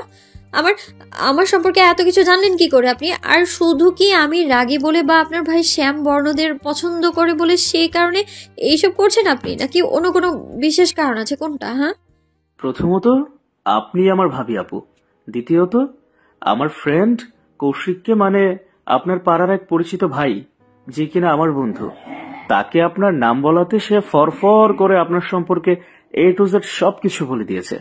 তৃতীয়ত প্রশ্নের উত্তর সময় হলে নিজেই জানতে পারবেন, তাই এটা স্কিপ করলাম। আর কিছু? এদিকে দুজন কথা বলছে, অপরদিকে আফি চিন্তা করছে অন্য কিছু। হঠাৎই গেটের কাছে কিছু একটা দেখতে পেয়ে তার চোখ জোড়া জল জল করে উঠল। তৎক্ষণাৎ সে আভাকে ডেকে বলল, আভারানী, আমি এই মুহূর্তে যা বলবো বা যা করব তুই শুধু তাতে মাথা নাড়াবি, মানে হ্যাঁ বুঝাবি, বাকিটা আমার উপর ছেড়ে দে। একে তো আমিই দেখে নিব। এই মুহূর্তে বাঁচতে হবে, তাই আফির কোনো কথার অর্থ না বুঝে আমিও বোকার মতো মাথা নেড়ে সায় দিলাম। আফি এগিয়ে গিয়ে জবাব দিল, আফির আর কিছু কি না সেটা আবার আমি বলি? আর কিছু জানার নেই ঠিকই, তবে আপনার সব ইনফরমেশন সলিড থাকলেও একটা জিনিস খুব বাজেভাবে স্কিপ করে গেলেন। সেটা হলো, কে বলেছে আভারানীর বয়ফ্রেন্ড নেই? যে বলেছে সে ভুল বলেছে। সত্যিটা আমি বলি, আভারানীর বয়ফ্রেন্ড আছে এবং সে তার উডবি হবে। তাই তো আভারানী বিয়েতে রাজি নয়, তাই না আভারানী? কথা শুনে প্রচুর রাগ হলো। মিথ্যা কেন বলতে যাবে সে? সত্যি বলে হয় বিয়ে করব না। ওকে টান মেরে সাইডে নিয়ে জিজ্ঞেস করলাম, তুই শুধু শুধু মিথ্যা কেন বলছিস রে? তুই কি ওনার ভাবি হবি? যদি হতে চাস তাহলে কিছু বলবো না, আর যদি না হতে চাস তাহলে যা বলছি তাই চুপচাপ কর। আচ্ছা করছি, তাতে যেন হিতে বিপরীত না হয়, দেখিস কিন্তু। ভাবি আপু, তোমার বয়ফ্রেন্ড আছে? কৌশিক যে বলল নেই, তাহলে? মুখে বললাম জি আচ্ছা, কিন্তু মনে মনে বললাম আমার যে বিএফ আছে তা একমাত্র এইমাত্র জানা আমি। উনি কিভাবে জানবেন এটা? তখনই আফি গেটের দিকে আঙুল তুলে কি যেন দেখালো, তারপর যা বললো তাতে আমি তো মানে কি আমার থেকে বেশি অবাক হলেন ভাইয়াটা। মনে হচ্ছে আরেকটু হলেই তিনি জ্ঞান হারাবেন। এদিকে নিধির সামনের দিকে তাকিয়ে তার চক্ষু চড়ক গাছ, ও সদয় ফাঁক করে ভাইয়া শব্দে উচ্চারণ করেই হতবাক হয়ে গেল। শরতের এই তীব্র গরমে উষ্ঠাগত মানুষের প্রাণ। নীল আকাশে শরতের সাদা মেঘ আর শুভ্র কাশফুল প্রশান্তি নিয়ে এলেও সূর্য যেন তার সকল উত্তাপ ঠেলে দিচ্ছে ধরণীতে। সে উত্তাপ থেকে নিষ্কৃতি পাচ্ছে না কেউ। দেখে মনে হচ্ছে গ্রীষ্মের খরাকে হার মানিয়ে এগিয়ে আছে শরতের রৌদ্র দগ্ধ দুপুর। ডিউটির ফাঁকে হঠাৎ কারো ফোন পাওয়ায় জরুরি একটা কাজে নিধিরের ভার্সিটির সামনে দিয়ে যাচ্ছিল আরতি। তখন তার নিধিরের কথা মনে পড়ে। ভাবলো ও ভার্সিটির সামনে দিয়ে যখন যাচ্ছি একবার ছোট ভাইটার সাথে দেখা করে গেলে ভালো হয়। যে ভাবা সেই কাজ। অগত্যা গাড়ি থেকে নেমে ভার্সিটিতে প্রবেশ করার উদ্দেশ্যে হাঁটতে শুরু করলো সে।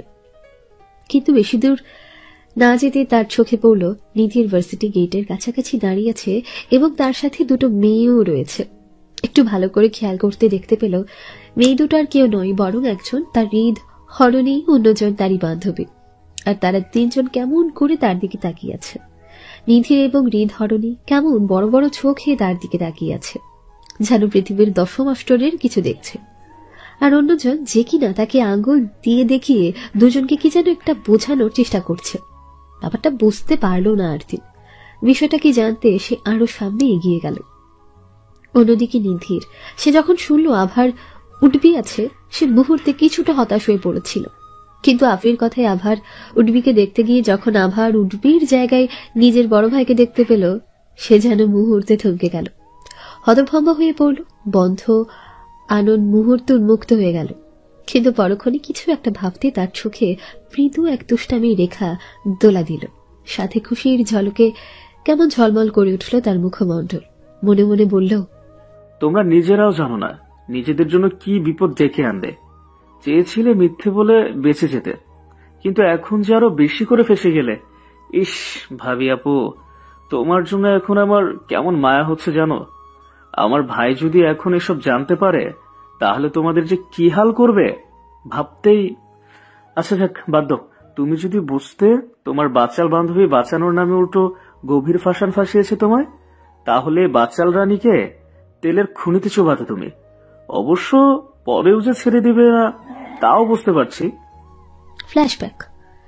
আভি যখন ভাবছিল কি করে বিয়েটা ভাঙা যায় আর নিধিরের পিছু ছাড়ানো যায়, তখন হঠাৎ সে ভার্সিটির গেট দিয়ে একটা সুদর্শন ছেলেকে তাদের দিকে এগিয়ে আসতে দেখতে পেয়েছিল। ব্যাস, সে পেয়ে গেল তার আইডিয়া। তারপর নিধির আর আভাকে ইশারা দিয়ে গেটের সামনে আসতে থাকা আগন্তুককে দেখিয়ে বলে দিল সেই নাকি তার জিজু এবং আভার উঠবে। তা শুনে আভার তো অবস্থায় বেগতিকার। নিধির সে কি কর্তব্য বিমূঢ়, তাই আফিকে জিজ্ঞেস করলো, তুমি কি শিওর ইনি তোমার জিজু আর ভাবি আপুর উঠবে? আফি কেমন কনফিডেন্সের সাথে জবাব দিল, 100% গ্যারেন্টি উনি আমার জিজু, তাই না আভা? তা বলতে যে আফির তখনকার বলা কথাগুলো মনে পড়তে আভা কোনো মতে নিজের মাথা নাড়ালো।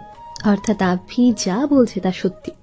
নিধির তখন আভাকে মিন করে বলল, তুমি কি ভাবি আমারই ভাইয়ের উঠবি বউ হতে যাচ্ছ, অথচ আমার কথায় পাত্তা দিচ্ছেন না? হ্যাঁ, তুমিও না? নিধিরের কথা শুনে দুজনের উপর যেন সপ্ত আকাশ একসঙ্গে ভেঙে পড়ল। কি ভাইয়া বলে একসঙ্গে চিৎকার করে উঠল দুজন। নিধির একটা পৈশাচিক হাসি দিয়ে দুজনের প্রশ্নের জবাবে জানালো। তা শুনে আবার মরমর অবস্থা, নেত্রপল্লব অশ্রু জলে টালমাটা। আর আফি, তার কথা বাদই দিলাম, তার অবস্থা সবচেয়ে বেশি ভয়াবহ। দুজনের অবস্থা দেখে নিধিরের বেশ হাসি পাচ্ছিল, সাথে কিছুটা কষ্টও লাগছে, কিন্তু কিছুই প্রকাশ করল না। ততক্ষণে আরদিন তাদের সামনে এসে দাঁড়ালো। নিধিরকে উদ্দেশ্য করে বলল, তুই এখানে ওনাদের সাথে কি কথা বলছিস? আর উনি এমন কাঁদছেন কেন? কিছু কি করেছিস? অতঃপর দুজনের দিকে ফিরে বলল, তোমাদেরকে নিধির কি কিছু বলেছে? তাহলে বলতে পারো, আমি ওকে ইচ্ছে মতো ধোলাই দেবো। হ্যাঁ, ভয় না পেয়ে নির্দ্বিধায় সত্যিটা বলো। সাথে সাথে আভা আর আফি দুজনে করুণ চোখে চাইল আর দিনের দিকে। কারণ যদি সত্যিটা বলে নিধির নয় তারাই ধোলাই খাবে, সেটাও জেলে গিয়ে। যদি মানহানির কেস করে তাহলে তো কথাই নেই, দুজনই ফিনিশড। হঠাৎ দুজনের এভাবে তাকানো দেখে কিছুটা আশ্চর্য হলো আরদিন।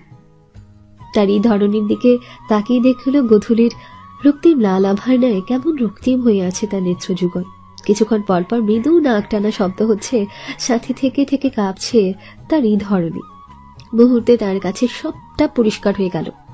তার এই ধরনী কান্না করছে, সেটা ভাবতে আরদিনের কেমন অস্থির অস্থির লাগা শুরু করলো। নিশ্চয়ই নিধির কিছু করেছে, এটা ভেবে তার প্রচন্ড রাগ হলো। নিধিরকে ধমক দিয়ে জিজ্ঞেস করলো, নিধির সত্যি করে বলতো তুই কি করেছিস ওনাদের সাথে? দুজন এভাবে কান্না করছে কেন? তোকে কতবার বলেছিলাম মেয়েদের সাথে কখনো খারাপ আচরণ করবি না। মেয়েরা মায়ের জাত, তাদের অসম্মান করা মানে আমাদের মা জাতিকে অসম্মান করা। আম্মু তোকে প্রতিদিন এসব শোনায়, তারপর তুই। আরো কিছু বলবে আর দিনকে থামিয়ে দিল নিধির। বলল, আমি ওদের সাথে কিচ্ছু করিনি ভাইয়া। আমি তো আমার উডবি ভাবি মানে তোমার উডবি বউয়ের সাথে কিছু ডিসকাস করার চেষ্টা করছিলাম, কিন্তু কিছু বলার আগে দুজন এমন ভাবে কান্নাকাটি শুরু করে দিল। তাতে আমার কি দোষ বলো, তাই না উডবি ভাবি আপু? দাঁত কেলিয়া ঠাট্টা ছলে কথাগুলো বলল নিধি। কিছু যদি করে নাই থাকিস তাহলে ওনারা। ওয়েট আ মিনিট, এক মিনিট। তোর উডবি ভাবি আমার উডবি বউ মানে কি যাতা বলছিস? দিনে দুপুরে নেশা টেশা করলি নাকি? হ্যাঁ, অমান্তর সব কথাবার্তা বলেই যাচ্ছিস। উঠবি বউ কথাটা শুনে আর দিন বেশ ভরকে যায়। সে ভাবছে সে তো কাউকে বলেনি এই ধরনের সম্পর্কে, তাহলে নিধির কেন এসব বলছে? তারপর বলছে তার উঠবি বউ। আর দিন তো সবে মাত্র তার এই ধরনীকে ভালোবাসতে শুরু করেছে, এখনো বিয়ে নিয়ে ভাবেনি। তাহলে নিধির এসব কি বলছে? দেখতে হচ্ছে ব্যাপারটা।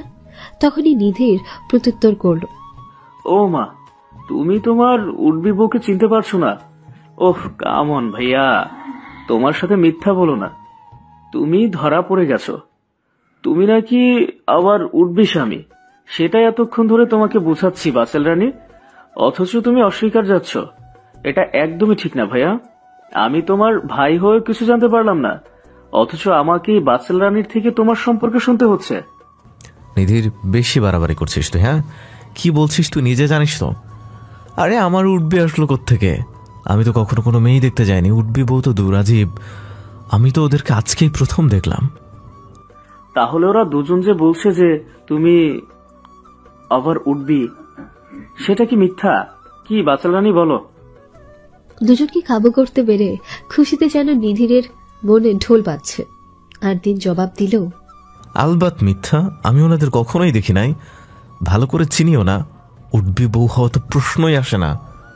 সেটা আমি খুব ভালো করে জানি ভাইয়া, তুমি যে ওদের কখনো দেখোনি সেটাও সত্যি। আচ্ছা, আমাকে একটু সময় দাও, আমি তোমাকে সবকিছু পরিষ্কার করে বলছি। তার আগে পরিচয় করিয়ে দেই, তারপর আভাকে দেখিয়ে। এ হলো অন্বেষা মেহরিন, ডাকনাম আভা। নামটা শোনার সাথে সাথে আরতির মনে মনে তার এই ধরনের নামটা কয়েকবার উচ্চারণ করে নিল। অন্বেষা নামটা সত্যি সুন্দর। আফিকে দেখিয়ে, এ হলো আফিয়া তাহসিন ওরফে বাচাল রানী। দুজনই বাংলা ডিপার্টমেন্ট প্রথম বর্ষের স্টুডেন্ট। পরিচয় করিয়ে দেওয়ার সুবাদে তাদের দুজনকে হাই দিল আরতি। প্রত্যুত্তরে আভা ও আফি দুজনের একজন কিচ্ছু বলল না, আগের নেই তাকেই রইল তার দিকে। এদিকে আরদিন কিছু বুঝতে পারছে না দুজনের কি হয়েছে। তার এই ধরনী মেয়েটা কেঁদে কেটে নিখাবে পুরো ভিজিয়ে ফেলেছে। নিধির আরদিনকে দেখিয়ে বলল, ভাবি আপু, উনি আমার ভাইয়া এবং তোমার উডবি স্বামী মেহরাব আরদিন চৌধুরী। পেশায় কি সেটা আজও আমরা কেউ জানি না, সবার থেকে আড়াল করে রেখেছে। তবে প্রায় রাতে তাকে হাতে পায়ে জখম নিয়ে বাড়িতে আসতে দেখি। তোমার প্রথম দায়িত্ব হবে ভাইয়া কি জব করে সেটা খুঁজে বের করা। নিধির আর কিছু বলতে যাচ্ছিল, আরদিন তাকে ধমক দিয়ে চুপ করিয়ে দিল। অযথায় এত কথা কেন বলিস তুই নিধির? হ্যাঁ, সে আসার পর থেকেই দেখছি এরা দুজন আমাকে দেখে কেমন কেঁদে যাচ্ছে। কেন সেটা না বলে তুই আমার সম্পর্কে রচনা বলে শুরু করছিস? হ্যাঁ, মূল পয়েন্ট নিয়ে কথা বল। অযথা কথা বলা আমার পছন্দ না, সেটা তো খুব ভালো করে জানিস। এদিকে আরদিনের ধমক দেওয়া দেখে আভার ভয়ে হাত পা কাঁপছে। নিধির বলেছিল তার বড় ভাই নাকি অনেক রাগী। সেদিন কথাটা বিশ্বাস না করলেও আজ নিজের চোখে দেখতে পারছে। লোকটাকে আর্মিতে বা নেভিতে জব করে, চোখে মুখে কেমন একটা কাঠিন্যের ছাপ।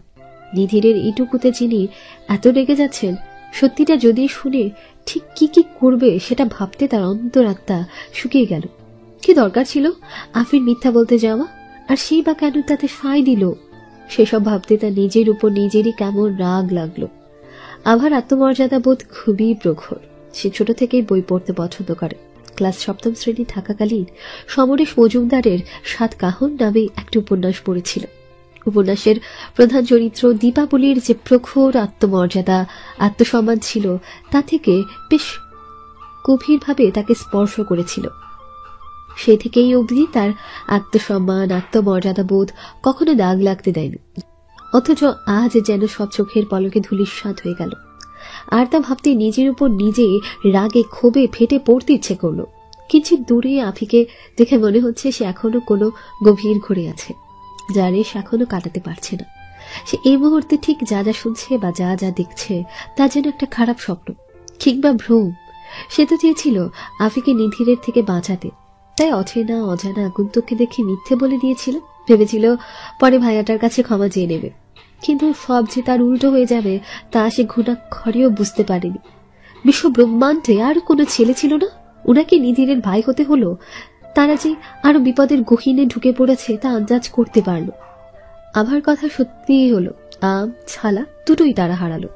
বিষণ্ণতা একটা মানসিক সমস্যা বা মানবিক আবেগ যা সকল মানুষ তাদের জীবনে নির্দিষ্ট একটা সময় এসে অনুভব করে।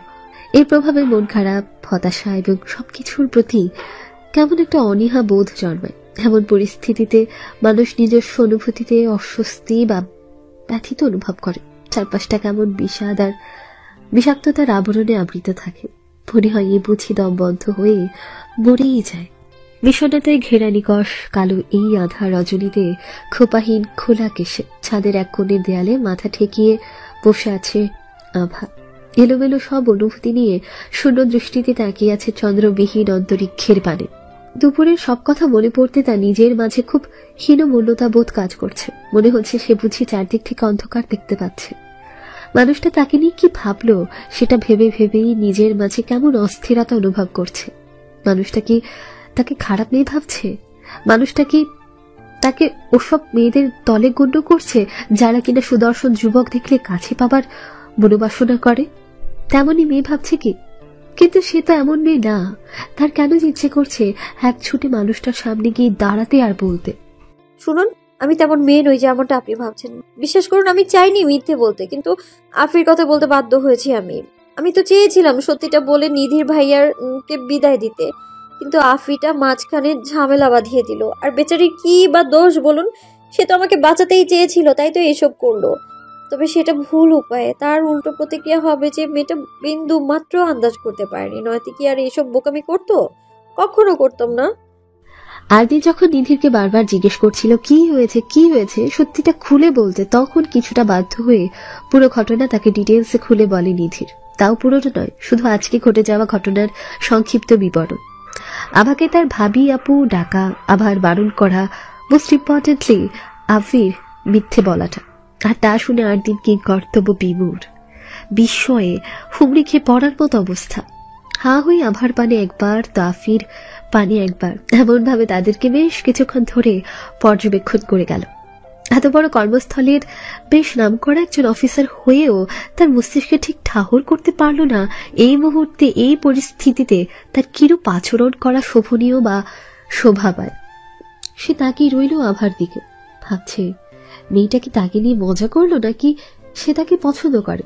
কিন্তু দুটোর কোনোটাই তো হওয়ার কথা না, কারণ তাদের ফেস টু ফেস আজই প্রথম দেখা হলো। অবশ্য গতকাল সে আভাকে দেখেছে, কিন্তু আভা তাকে দেখেনি বা তাকে যে 8 দিন দেখেছে তা সে বিষয়ে অবগত না। তাহলে কেমন কি এসব কিছু ভাবতে তার নিজেকে কেমন পাগল পাগল লাগলো। এবার সে নিধিরকে প্রশ্ন না করে সোজা আভাকে প্রশ্ন করে বসল, আপনি কি আমাকে চেনেন বা আগে কখনো আমাদের দেখা সাক্ষাৎ হয়েছে? আমার যতদূর মনে পড়ছে আজই আমাদের প্রথম দেখা। তাহলে আমি আপনার উঠবি হই কিভাবে, যদি একটু বুঝিয়ে বলতেন। প্রশ্ন শোনার সাথে সাথে আভার কান্নার স্পিড যেন মুহূর্তে দ্বিগুণ বেড়ে গেল। এবার আর চাপা কান্না ধরে রাখতে না পেরে সশব্দে কেঁদে দিল। তাদের যেন 8 দিন আরো বেশি করে ভরকে গেল। এই ধরনের কান্না যে তার মোটেও সহ্য হচ্ছে না। এই বোকা মেয়েটা কি তা বুঝে না? একটাবার তার চোখের দিকে তাকালে সে দেখতে পেত তার অশ্রু জলে সিক্ত নেত্রপল্লব দেখে 8 দিনের যে হৃদয়ে রক্তক্ষরণ হচ্ছে। তার বলতে ইচ্ছে হচ্ছে, দোহাই তোমায় নিধরণী, আর কেঁদো না। দেখো তোমার কান্না দেখে আমার ভেতরটায় কেমন তাণ্ডব চলছে। একটু শান্ত হও মেয়ে, আর আমাকে এমন বিষ বাধা থেকে একটু নিষ্কৃত দাও। কিন্তু সেসব কোনোটার কিছুই বলতে পারল না। কান্না বন্ধ করো অন্বেষা। বাক্যটা ছাড়া আর তাতে যেন জাদুর মতো কাজ হলো। তার এই ধরনই কান্না বন্ধ করে ফ্যাল ফ্যাল দৃষ্টিতে তাকিয়ে রইল তারই পানে। এদিকে আভা যখন 8 দিনের মুখে অন্বেষা নামটা শুনতে পেল, মুহূর্তে যেন তার শরীরের এক অদ্ভুত শিহরণ ভয় গেল। হৃৎপিণ্ড দ্রুত গতিতে উঠানামা করতে আরম্ভ করল। অন্বেষা নামে তাকে আজ পর্যন্ত কেউ ডাকেনি। অবশ্য বলা বাহুল্য, সে কখনো কাউকে এ নামে ডাকতে দেয়নি, একমাত্র তার বাবাকে ছাড়া। আভার খুব ইচ্ছে এই পৃথিবীর সবাই তাকে আভা নামে ডাকুক। অন্বেষা নামটা শুধু দুটো মানুষের জন্য বরাদ্দকৃত, এক তার পিতা, অন্যজন তার স্বামী। ইসলামে আছে স্ত্রীকে প্রিয় নামে বা উপনামে ডাকা সুন্নত, এতে মহব্বত পারে। আল্লাহর রহমত সর্বদা ওই দম্পতির উপর ন্যস্ত থাকে। তাই তারও ইচ্ছে বিয়ের পর স্বামীকে বলবে, আপনি আমাকে সকলের মতো আভা না ডেকে অন্বেষা নামে ডাকবেন। কিন্তু আজ যেন সামনে থাকা ব্যক্তিরা তার ইচ্ছেকে দাবিয়ে দিল ওই নামটাই ডেকে। তার ইচ্ছে করছে বলতে, শুনুন, আপনি আমাকে ওই নামে ডাকবেন না। পৃথিবীর দুটো স্পেশাল মানুষের জন্য সেই নামটা আমি যত্ন করে রেখে দিয়েছি, আপনার জন্য নয়।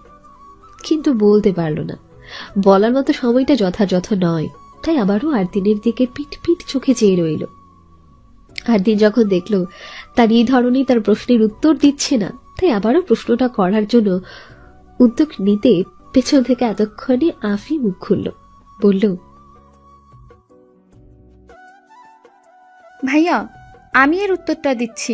আভারানীকে প্লিজ কিছু বলবেন না। মেয়েটার কোনো দোষ নেই, সব দোষ আমার। আসলে আমরা চেয়েছিলাম কিছু একটা বলে নিধির ভাইয়ার থেকে বেঁচে যেতে, কিন্তু বুঝতে পারিনি বাঁচার নামে উল্টো ফেসে যাব। আমরা তো জানতামই না আপনি কে। ভেবেছিলাম এখন কিছু একটা বলে বেঁচে যেতে পারলে পরে ক্ষমা চেয়ে নিব, কিন্তু আপনি যে নিধির ভাইয়ার ভাইয়া তা বুঝিনি। যা যা হলো তার জন্য আমরা খুবই দুঃখিত, দয়া করে ক্ষমা করে দিন। আরতি, সে তো কখনো তার এই ধরনীকে কষ্ট পেতে দিত না। যাই হোক, যে কোনো পরিস্থিতিতে হোক না কেন বাঁচিয়ে দিত, কিন্তু ছোট ভাইয়ের সামনে নিজের কঠোর সত্তা বজায় রাখতে কিছু একটা ভাবার ভান ধরে বলল, বুঝলাম। আচ্ছা যাও, তোমাদের দুজনকে আমি ক্ষমা করে দিব একটা শর্তে। বলো, রাজি হবে? শর্তের কথা শুনে আফির মনে মনে বলল, এই দুই ভাই কি শর্ত ছাড়া আর কিছু বোঝে না? আজীব, এক ভাইয়ের শর্ত রাখতে গিয়ে দুজনের ব্যান্ড বেজে গিয়েছে, এখন আবার এর শর্ত। বলি, শর্তে শর্তে কি এবার মরে যাব নাকি ভাই? মুখে জবাব দিল, জি বলুন। তোমার এই বোকা বান্ধবীকে বলো কান্না থামাতে। যেভাবে কান্না করছে, নাকের জল চোখের জল সব একাকার করে নিকাবকে রীতিমতো 3-4 বার গোসল করায় ফেলছে। তার কান্না আমার কলিজায় বারবার আঘাত করছে, যা সহ্য করা ভীষণ দায়। তাকে থামতে বলো প্লিজ। নিধির বোকার মতো হা করে রইল। সে তো ভেবেছিল তার ভাই অন্তত কিছু হলেও বলবে, কিন্তু সে যে কিচ্ছু বলল না, উল্টো ভাবিয়াপুর কান্না থামাতে বলেছে। আমার ভাই তো এত সরল না। সে যত দূর তার ভাইকে চেনে, আর দিন মেয়েদের রেসপেক্ট করলেও অভদ্রতা কখনো টলারেট করে না। অথচ সেখানে আফি তাকে উঠবি জিজু আর ভাবিয়াপুর উঠবি স্বামী বলেছে। প্রত্যুত্তরে তার ভাই এত সহজে ওদের ছেড়ে দিল, ভদ্রতার খাতিরে নাকি অন্য কোনো কারণে? খাবলা আছে, জিজ্ঞাসা করতে হবে। ততক্ষণে আভাও কান্না থামিয়ে দিয়েছে। সেও নিধিরের মতো একই চিন্তায় চিন্তিত। সামনে দাঁড়ানো ব্যক্তির সম্পর্কে যা শুনেছে, যা দেখেছে, আর এই মুহূর্তে যা দেখছে, সবকিছু কেমন তালগোল বেঁধে গেছে তার কাছে। আফিও যে কম অবাক হয়নি তা কিন্তু নয়। তাই বোকার মতো প্রশ্ন করল, আর কিছু বলবেন? আরো কিছু কি বলার ছিল? তোমাদের দেখে বোঝা যাচ্ছে তোমরা তোমাদের কাজটা কতটা লজ্জিত নিয়ে। মানুষ অপরাধ করে যখন তার অপরাধ সম্পর্কে অবগত হয়, সে উপলব্ধি করতে পারে তার দ্বারা ভুল হয়েছে এবং তার জন্য সে অনুতপ্ত। তখন তাকে বলার মতো কিছু অবশিষ্ট আর থাকে না। সেই মুহূর্তে অপরাধীকে ক্ষমা করে দেওয়াই উচিত। তাই বলছি, এসব ভুলে বাসায় যাও। তোমার আভা রানীকেও জানিয়ে দিও এই মেহরাব আরদিন চৌধুরী তাকে ক্ষমা করে দিয়েছে। সে যেন আর বোকার মতো কান্নাকাটি না করে, মন খারাপ করে না থাকে। আর হ্যাঁ, এখন থেকে আর কোনো রকম টেনশন করতে হবে না। নিধির তোমাদের আর জ্বালাবে না, আমি কথা দিচ্ছি। এই যে, তোর যদি আর কোনো ক্লাস না থাকে তাহলে বাসা যা, রাতে তোর সাথে কথা হবে। কিছুক্ষণ তার এই ধরনের দিকে মোহনীয় দৃষ্টিতে তাকিয়ে জরুরি কাজের তলবে তিনজনকে বিদায় দিয়ে আরদিন চলে গেল। ভাবনা থেকে বেরিয়ে আভা দেখল তার মা তাকে ডাকছে রাতের খাবারের জন্য। বসা থেকে উঠে সিঁড়ি দিয়ে নামার সময় দেখতে পেল মেজ বোন নীরাও সিঁড়ি বেয়ে উপরে উঠছে। হয়তো তাকে ডাকতে এসেছিল। নীরা আভাকে দেখতে পেয়ে বলল, আপাই, এত রাতে ছাদে কি করছিলে? মা তখন থেকে ডেকে যাচ্ছে তোমায়, আসছো না দেখে আমি আসলাম। চলো, খেতে যাবে? তোরা নাকি প্রচুর খিদে পেয়েছে, তাই সে আমাকে পাঠিয়েছে। চল, নীরা আজ রাতে আমাদের সাথে শুবি তুই, কথা আছে। আচ্ছা আপাই, এখন চলো। প্রেমে পড়া মানেই মন কেমন করা, বুকের মধ্যে কি যেন একটা তোলপাড় করা অনুভূতি। প্রেয়সীর কথা ভাবতে রন্ধ্রে রন্ধ্রে এক অদ্ভুত শিহরণ বয়ে যাওয়া।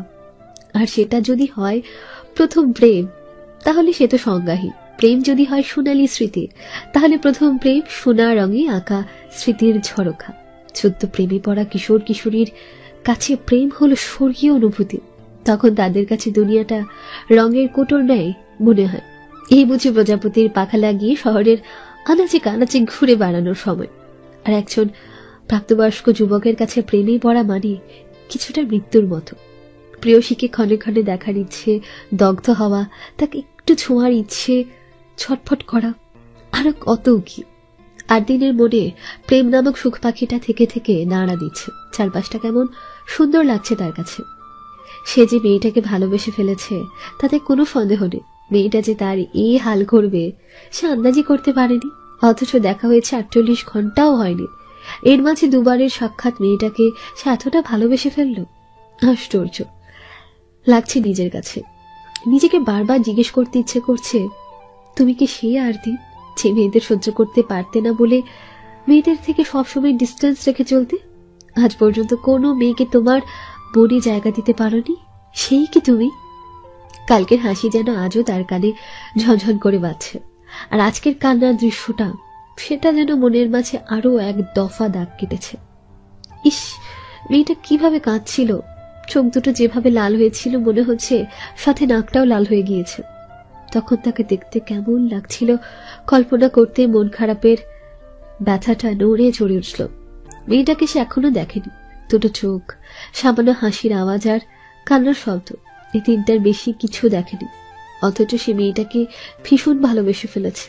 এ কথা শুনলে যে কেউ তাকে পাগল ভাবতে বাধ্য হবে। তার কি সব শোভা পায় না পাক, তাতে তার কিছু আসে না। হৃধরণীকে ভালোবেসে পাগল উপাধি পেতেও সে প্রস্তুত। ভালোবাসার মানুষটার জন্য পাগল হতেও ভালো লাগে। নিধি এসেছিল আর দিনের সাথে দুপুরের ঘটনা নিয়ে কথা বলতে, কিন্তু দরজার কাছে আসতেই দেখতে পেল আর দিন কফি মগ হাতে কিছু একটা ভাবছে আর মিটিমিটি হাসছে। নিধির আর বুঝতে বাকি রইল না তার ভাই যে প্রেমে পড়েছে। তার এখন নাচতে ইচ্ছে করছে। ফাইনালি তার ভাই প্রেমে পড়েছে, তার মানে তার রাস্তাও ক্লিয়ার। এখন থেকে সেও প্রেম করতে পারবে খুশিতে। সে বাগবাগু। হঠাৎ তার মাথায় প্রশ্নের দোল খেল, মেয়েটা কে? তার ভাবি আপু কি? কিন্তু সেটা কিভাবে সম্ভব? তাদের দেখাই হলো আজ। প্রথম দেখায় প্রেম নয় তো? সেটা হওয়ার সম্ভাবনা আছে, কারণ সে নিজেও প্রথম দেখায় একজনের প্রেমে রীতিমতো হাবুডুবু খাচ্ছে। নিজের ছোট্ট মস্তিষ্কে এত চাপ না দিয়ে ভাইকে প্রশ্ন করা ভালো মনে করল সে। তাই বলল, ভাইয়া আসবো? ভাবনার মাঝে নিধিরের কথা শুনে আর দিনে রাগ হলো। হঠাৎ কিছু মনে পড়তে আসার অনুমতি দিল। নিধিরের রুমে প্রবেশ করে আর দিনের পাশের সোফাটাতে বসল। আর দিনের রুমটা বেশ বড় সড়ো, আর তাতে সোফার ব্যবস্থাও রয়েছে। নিধির বলল, ভাইয়া তোমার সাথে আমার কিছু কথা আছে। আশা করি যা যা জিজ্ঞাসা করব তার সঠিক উত্তর দেবে। আর দিন ভালো বাচ্চার মতো মাথা নাড়ল। অর্থাৎ সে সঠিক উত্তর দেবে, কারণ সে জানে কিছু পেতে হলে কিছু দিতে হয়। তাই এই মুহূর্তে নিধিরের কথা না রাখলে তার থেকেও সে সঠিক তথ্য পাবে না। তাই কম্প্রোমাইজ করতে হবে। নিধির প্রথমে প্রশ্ন করল, তুমি কি প্রেমে পড়েছ? আর দিন স্বাভাবিকভাবে বলল। তুই কিভাবে বুঝলি? উত্তর শুনে নিধির উত্তেজিত হয়ে বলল, তার মানে আমার সন্দেহ সত্যি, তুমি সত্যি প্রেমে পড়েছ। কার প্রেমে পড়েছ? প্রেমে পড়িনি, তাকে ভালোবেসে ফেলেছি। আর তুই তাকে চিনিস? কি বলছো? আমি চিনি। কে সে? নাম কি তার? আচ্ছা, ভাবি আপু নয় তো? ধুর, ভাবি আপু আবার কিভাবে হবে? তুমি তো তাকে আজই প্রথম দেখলে। তাহলে কে? ওই ঢঙ্গি মোনা নয় তো? মুনা কেন হইতে যাবে? আজীব, ওর মতো ছ্যাঁচড়ারে কোন দুঃখে ভালোবাসতে যাব আমি? মুনা নয়, তোর ভাবি পই। কি? কেমনে কি ভাই? কিভাবে সম্ভব? তোমাদের না আজই প্রথম দেখা? আতিনের আগে নাই স্বাভাবিক থেকে জবাব দিল, আজ নয় কাল। কাল আমাদের প্রথম দেখা হয় রানীর বাজারের কাছে নতুন রেস্টুরেন্টে। তোর ভাবি আপু আমাকে দেখেনি, তবে আমি দেখেছি ওদের। পর সবকিছু খুলে বলল নিধিরকে। একদিন ভেবেছিল কাউকে বলবে না, কিন্তু যখন জানলো হৃদহরণী নিধিরের ভার্সিটির এবং ওর কারণে যেহেতু খুব তাড়াতাড়ি তার এই ধরনকে খুঁজে পেয়েছে, তাই কাউকে না বললেও নিধিরকে বলতে হবে।